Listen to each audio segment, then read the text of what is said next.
नमस्कार दोस्तों, बुनियाद एजुकेशन हब में आपका स्वागत है। दोस्तों आज वाला अपना जो चैप्टर है वो मस्तिष्क वाला है। ये भी चैप्टर बहुत इंपॉर्टेंट है। वैसे अपन बात करें तंत्रिका तंत्र, ये तंत्रिका तंत्र का ही एक भाग है। ठीक है, तो अपन बात करें कि आज वाला अपना जो चैप्टर है वो कौन सा हो जाएगा, मस्तिष्क। ठीक है, अपने क्योंकि जो परीक्षा की दृष्टि से महत्वपूर्ण है वही क्वेश्चन अपन उठाएंगे। तो दोस्तों मस्तिष्क के बारे में अगर अपन बात करें ना, अपना जो मस्तिष्क है इसके बारे में अगर बात करें ना, तो अपना जो मस्तिष्क का दोस्तों अन्य जीवों की अपेक्षा अपना जो मस्तिष्क है ये सर्वाधिक जटिल और सर्वाधिक आयतन वाला मस्तिष्क है। ठीक है, या अपन ये कहें कि जो ब्रह्मांड की जो सबसे जटिल संरचना है, अपना मस्तिष्क के ब्रह्मांड की सबसे जटिल संरचना है। इसके अलावा दोस्तों आप याद रखना कि अपने शरीर का जो भी कार्य जो क्रियाकलाप है उनका जो संतुलन, उनको नियंत्रण कौन करता है, अपना मस्तिष्क करता है। ठीक है, और इसके अलावा दोस्तों अगर अपन मस्तिष्क के बारे में अगर अपन बात करें तो ये अपने शरीर का एकमात्र ऐसा अंग है जिसकी पुनर्भवन की क्षमता सबसे कम है। अपना जो शरीर है, अपने शरीर में जो लीवर की अगर अपन बात करें तो लीवर की पुनर्भवन क्षमता सबसे ज़्यादा है और मस्तिष्क की पुनर्भवन की क्षमता सबसे कम है। ठीक है, तो देखिए दोस्तों मस्तिष्क के बारे में अगर बात करें तो अपना मस्तिष्क क्या है, अन्य जीवों की भांति सर्वाधिक विकसित है। ठीक है, अन्य जीवों की अपेक्षा के ये सर्वाधिक विकसित है। इसके अलावा ये ब्रह्मांड की सबसे जटिल संरचना है। इसके अलावा अपन बात कराना, ये ब्रह्मांड की क्या है, यह है ब्रह्मांड, ये ब्रह्मांड की और सर्वाधिक जटिल संरचना है। ठीक है, इसके अलावा दोस्तों अपना जो मस्तिष्क है, ठीक है, अपने शरीर के सभी अंगों में इसके पुनर्भवन की क्षमता क्या होती है, सबसे कम होती है। और इसमें क्या है, पुनर्भवन, और इसमें क्या होती है, पुनर्भवन की जो क्षमता है और वो क्या होती है, सबसे कम होती है। ठीक है, और दोस्तों अपन देखते हैं कि संसार में एक सिर्फ मनुष्य ही बुद्धिमान है। क्यों?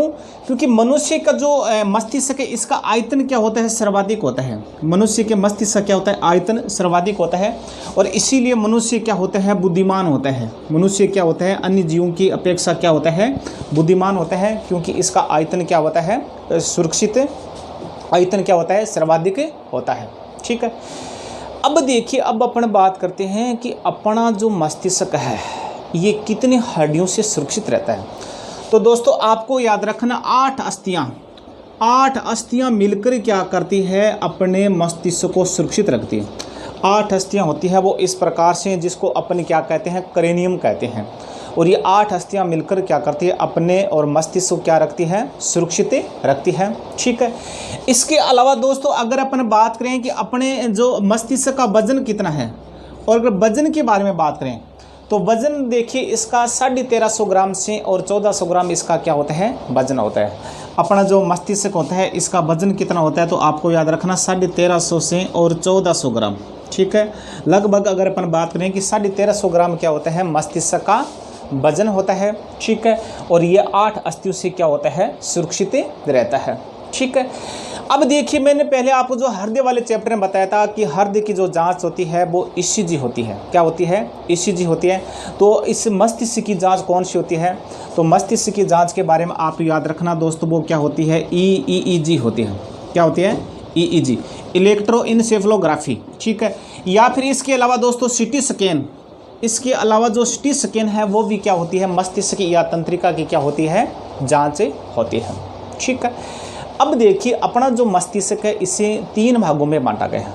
अपना जो मस्तिष्क है इसे कितने भागों में बांटा गया है, जैसे अपन मस्तिष्क की अगर बात करें तो इसे कितने भागों में बांटा गया है, तो आपको याद रखना इसे 3 भागों में बांटा गया है।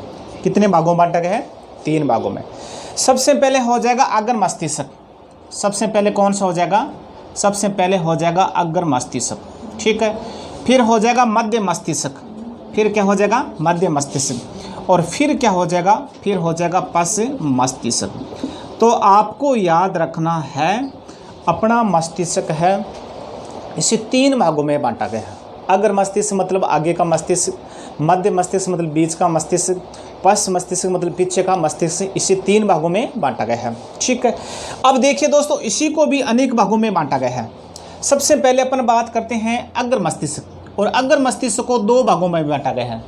एक तो हो जाएगा प्रमस्तिष्क, क्या हो जाएगा, एक तो इसमें क्या हो जाएगा, प्रमस्तिष्क।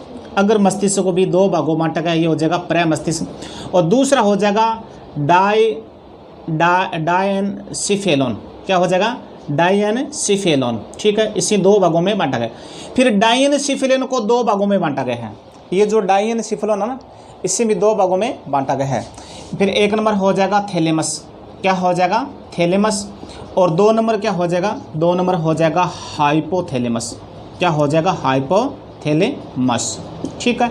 और मध्य मस्तिष्क को दोस्तों छोड़ दीजिए, क्योंकि ये जितना कोई इंपॉर्टेंट नहीं है, यहाँ से कोई क्वेश्चन नहीं उठता है। और क्वेश्चन जो सबसे ज़्यादा उठेगा तो वो उठेगा प्रमस्तिष्क, थैलेमस और हाइपोथैलेमस, ठीक है। इसके अलावा हो जाएगा ये पश्च मस्तिष्क। इसके बारे में अगर बात करें तो इसे भी 2 भागों में बांटा गया है।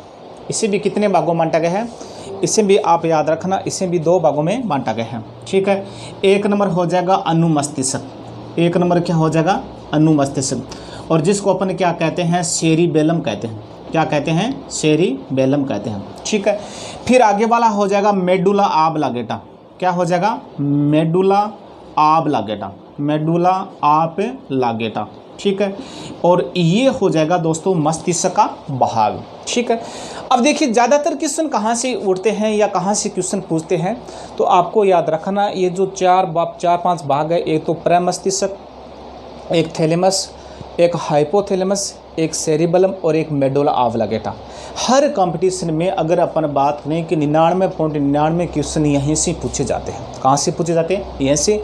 इसके अलावा ये अपना मस्तिष्क कितनी हड्डियों से सुरक्षित रहता है, 8 हड्डियों से। मानव मस्तिष्क का वजन कितना होता है, तो आपको याद रखना 1350 से 1450 ग्राम। जांच कौन सी होती है, ईसीजी होती है, ठीक है। अब अपन सबसे पहले देखते हैं दोस्तों प्रमस्तिष्क, ठीक है। और प्रमस्तिष्क की सबसे पहले अपन बात करते हैं अग्र मस्तिष्क। अग्र मस्तिष्क अपने मस्तिष्क का सबसे बड़ा भाग होता है। अग्र मस्तिष्क होता नहीं, ये अपन मस्तिष्क क्या होता है सबसे बड़ा भाग होता है। और इसमें ग्रहणपाली पाई जाती है, ग्रहणपाली जो हमें गंध का अनुभव कराती है, ठीक है। और ये ग्रहणपाली जो सबसे ज़्यादा जो विकसित होती है दोस्तों, वो कुत्तों में होती है। कुत्तों को अपन देखा होगा कि कहीं भी कोई जंतु या कोई मरता है तो वो क्या होता है कि उसकी सूंघ से उसे पता चल जाता है कि कहाँ जंतु है या कहाँ कोई पशु मतलब है, ठीक है। क्योंकि उसकी जो गंध की जो क्षमता है, उसकी जो ग्रहणपाली है, वो क्या होती है विकसित होती है, ठीक है। फिर आगे वाला हो जाएगा, अपन बात करते हैं प्रमस्तिष्क। कौन सा हो जाएगा प्रमस्तिष्क, ठीक है। अब देखिए प्रमस्तिष्क के बारे में देखिए दोस्तों। प्रमस्तिष्क को अपन क्या कहते हैं, इसे अपन सेरिबरम के नाम से भी जानते हैं। इंग्लिश में अपन इसे क्या कहते हैं, इंग्लिश में अपन सेरिबरम कहते हैं। और ये अपने मस्तिष्क का सबसे महत्वपूर्ण भाग है या सबसे महत्वपूर्ण पार्ट है, ठीक है।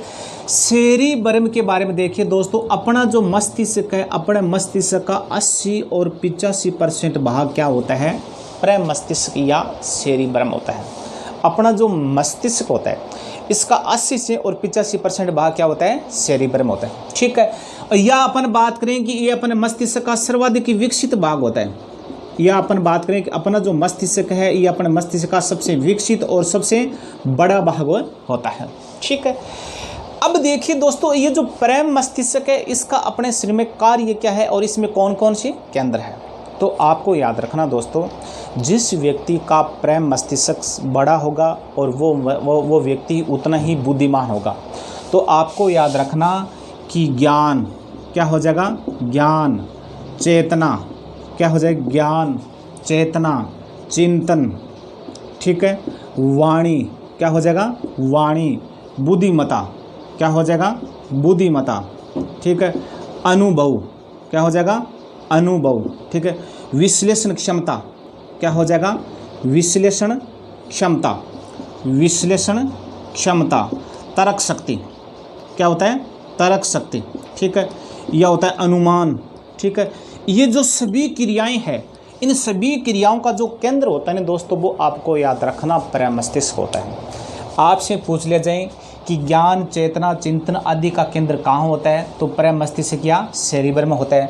बुद्धिमत्ता का केंद्र कहाँ होता है, तो प्रमस्तिष्क में होता है, ठीक है। या मनुष्य बुद्धिमान किस मस्तिष्क किस भाग के कारण होता है, तो आपको याद रखना प्रमस्तिष्क के कारण होता है, ठीक है। फिर ज्ञान वाणी चिंतन का केंद्र ये भी होता है, ठीक है। इसके अलावा दोस्तों आपको याद रखना कि जब अपन शराब पीते हैं, शराब पीने पर सबसे पहले मस्तिष्क का कौन सा भाग प्रभावित होता है, तो शराब पीने पर सबसे पहले आपको याद रखना ये मस्तिष्क का परम मस्तिष्क भाग क्या होता है, प्रभावित होता है। क्यों? क्योंकि अपन देखते हैं कि अपन शराब पीते हैं तो सबसे पहले क्या होता है, यहाँ कुछ होने लगता है। क्यों? क्योंकि सबसे पहले क्या होता है, शराब पीने पर यह परम मस्तिष्क क्या होता है, प्रभावित होता है। ठीक है। इसके अलावा आगे वाला है 2 नंबर, यह है थैलेमस। ठीक है। अब थैलेमस के बारे में अपन देखते हैं, थैलेमस का अपने शरीर में क्या कार्य है। तो थैलेमस के बारे में आप याद रखना दोस्तों, ये इसका सिर्फ 3 ही पॉइंट याद रखना आपको। ये क्या करता है, गर्म, क्या करता है, गर्म, ठंडा एवं दर्द आदि की पहचान कौन करता है, गर्म, ठंडा, दर्द आदि की पहचान कौन करता है, तो वो आप याद रखना, वो करता है थैलेमस। ठीक है। फिर आगे वाला है 3 नंबर भाग, हाइपोथैलेमस। 3 नंबर कौन सा हो जाएगा, 3 नंबर हो जाएगा हाइपोथैलेमस। 3 नंबर हो जाएगा हाइपोथैलेमस। ठीक है।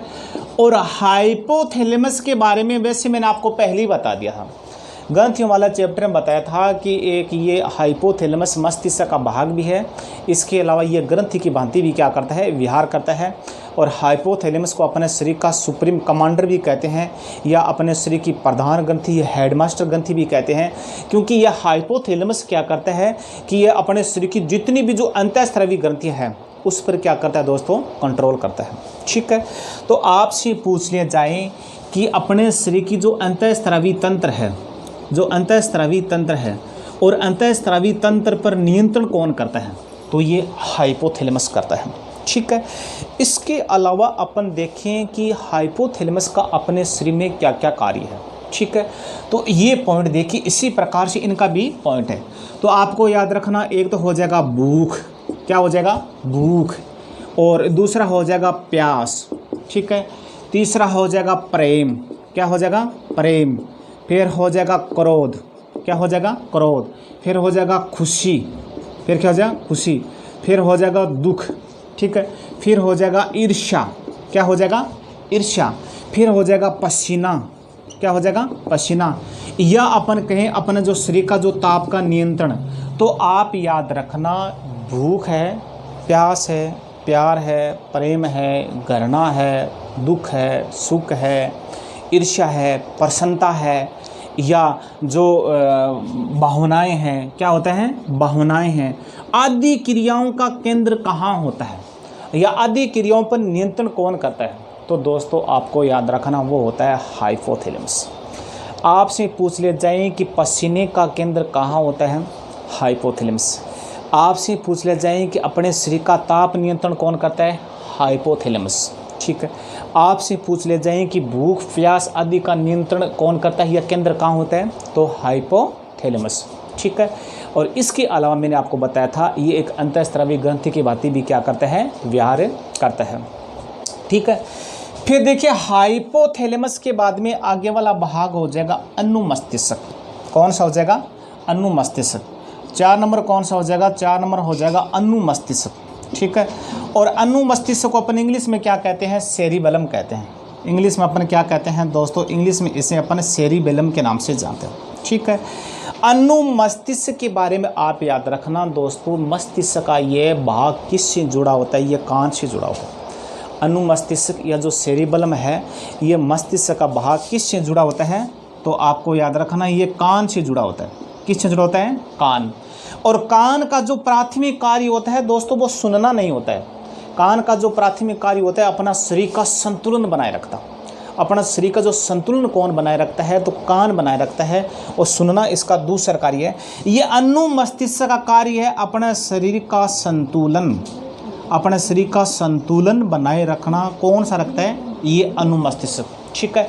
इसके अलावा जो पेशीय कंकाल है, जो पेशीय कंकालीय पेशी है, या अपन कहेंगे जो कंकालीय पेशी है आदि की जो क्रियाओं का नियंत्रण कौन करता है। जैसे मैं हाथ हिलाता हूँ, जैसे मैं ये गर्दन हिला रहा हूँ, जैसे मैं चल रहा हूँ, फिर रहा हूँ, या चलना है या फिरना है, लिखना है, आदि क्रियाओं का नियंत्रण कौन करता है, आदि क्रियाओं का नियंत्रण ये अनुमस्तिष्क करता है। क्यों? क्योंकि ये जो कंकालीय पेशियाँ होती है, कंकालीय पेशियों को सुगम कौन बनाता है, ये सेरिबेलम या अनुमस्तिष्क बनाता है। अपना चलना है, फिरना है, दौड़ना है, लिखना है आदि क्रियाओं का नियंत्रण क्या करता है, मस्तिष्क का भाग कौन सा करता है, ये सेरिबेलम करता है। ठीक है। इसके अलावा दोस्तों आपको याद रखना कि जब अपन जो शराब पीते हैं, शराब पीने पर मैंने आपको बताया था कि सबसे पहले मस्तिष्क का कौन सा भाग प्रभावित होता है, ये होता है। लेकिन शराब पीने के बाद में सर्वाधिक मस्तिष्क का सर्वाधिक भाग कौन सा प्रभावित होता है, तो सर्वाधिक भाग ये प्रभावित होता है अनुमस्तिष्क सेरिबेलम। और शराब पीने पर आपने देखा होगा कि अपन क्या करते हैं, लड़खड़ा के चलते हैं। ठीक है, लाख कोशिश करते हैं फिर भी अपन लड़खड़ा के चलते हैं। क्यों? क्योंकि इसमें मस्तिष्क का कौन सा भाग प्रभावित होता है, सेरिबेलम प्रभावित होता है। और सेरिबेलम का कार्य क्या है, दौड़ना, चलना, फिरना, लिखना आदि क्रियाओं पर नियंत्रण सेरिबेलम करता है। अगर यही प्रभावित होगा तो अपन लड़खड़ाएंगे। क्यों? क्योंकि शराब से सबसे ज़्यादा यही भाग क्या होता है, प्रभावित होता है। ठीक है, फिर आगे वाला हो जाएगा दोस्तों 5 नंबर। 5 नंबर हो जाएगा मेडुला ऑब्लांगेटा। कौन सा हो जाएगा, मेडुला ऑब्लांगेटा। यह हो जाएगा मेडुला ऑब्लांगेटा। और मेडुला ऑब्लांगेटा के बारे में आप याद रखना, ये अपने मस्तिष्क का सबसे पीछे का भाग होता है। आपसे पूछ ले जाएं कि अपने मस्तिष्क का सबसे पीछे का भाग कौन सा होता है, तो ये होता है। ठीक है, ये अपना जो भाग है ये क्या होता है, मेडुला ऑब्लांगेटा है। ठीक है, यह मस्तिष्क का सर्वाधिक सुरक्षित भाग होता है, मस्तिष्क का सर्वाधिक सुरक्षित भाग होता है। इसके अलावा मेडुला ऑब्लांगेटा को मस्तिष्क का हृदय भी कहते हैं। मेडुला ऑब्लांगेटा को अपन क्या कहते हैं, मस्तिष्क का हृदय भी कहते हैं। ये मस्तिष्क का सबसे पीछे का भाग होता है और ये मस्तिष्क का सबसे सुरक्षित भाग होता है। ठीक है, अब देखिए ये जो मेडुला ऑब्लांगेटा है ये क्या कार्य करता है, अपने शरीर की जितनी भी जो अनिच्छी क्रियाएं हैं, जितनी भी जो अनिच्छी क्रियाएं हैं, और अनिच्छी क्रियाओं का नियंत्रण कौन करता है, तो आपको याद रखना कि जो अनिच्छी क्रिया है उनका नियंत्रण करता है मेडुला ऑब्लांगेटा। अनिच्छी का मतलब होता है दोस्तों, इस पर अपने इच्छा नहीं चलते। जैसे मैं हाथ हिला रहा हूँ, ये कैसी क्रिया है, ये अच्छी क्रिया है क्योंकि ये मेरी इच्छा पर निर्भर करता है। और अनिच्छी क्रिया ऐसी होती है जिस पर अपना मस्तिष्क का कोई कंट्रोल नहीं, अपना कोई कंट्रोल नहीं होता है। ठीक है, और अनिच्छी क्रियाओं पर नियंत्रण कौन करता है, तो मस्तिष्क का भाग कौन सा करता है, मेडुला ऑब्लांगेटा। अब मैं आपको बता रहा हूँ कि अनिच्छी क्रियाएं कौन कौन सी होती है, फिर आपके दिमाग में भी आ रहा है कि सिर्फ अनिच्छी क्रियाएं कौन कौन सी होती है। ठीक है, फिर अपन बात करते हैं श्वसन।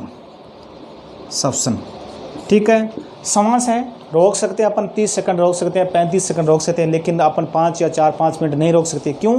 क्योंकि ये कैसी क्रिया है, अनिच्छी क्रिया है। ठीक है, इसके अलावा हृदय की धड़कन, इसके अलावा क्या हो जाएगा, हृदय की धड़कन। और हृदय की धड़कन कैसी है, अनिच्छी क्रिया है, इस पर अपना कोई कंट्रोल नहीं है।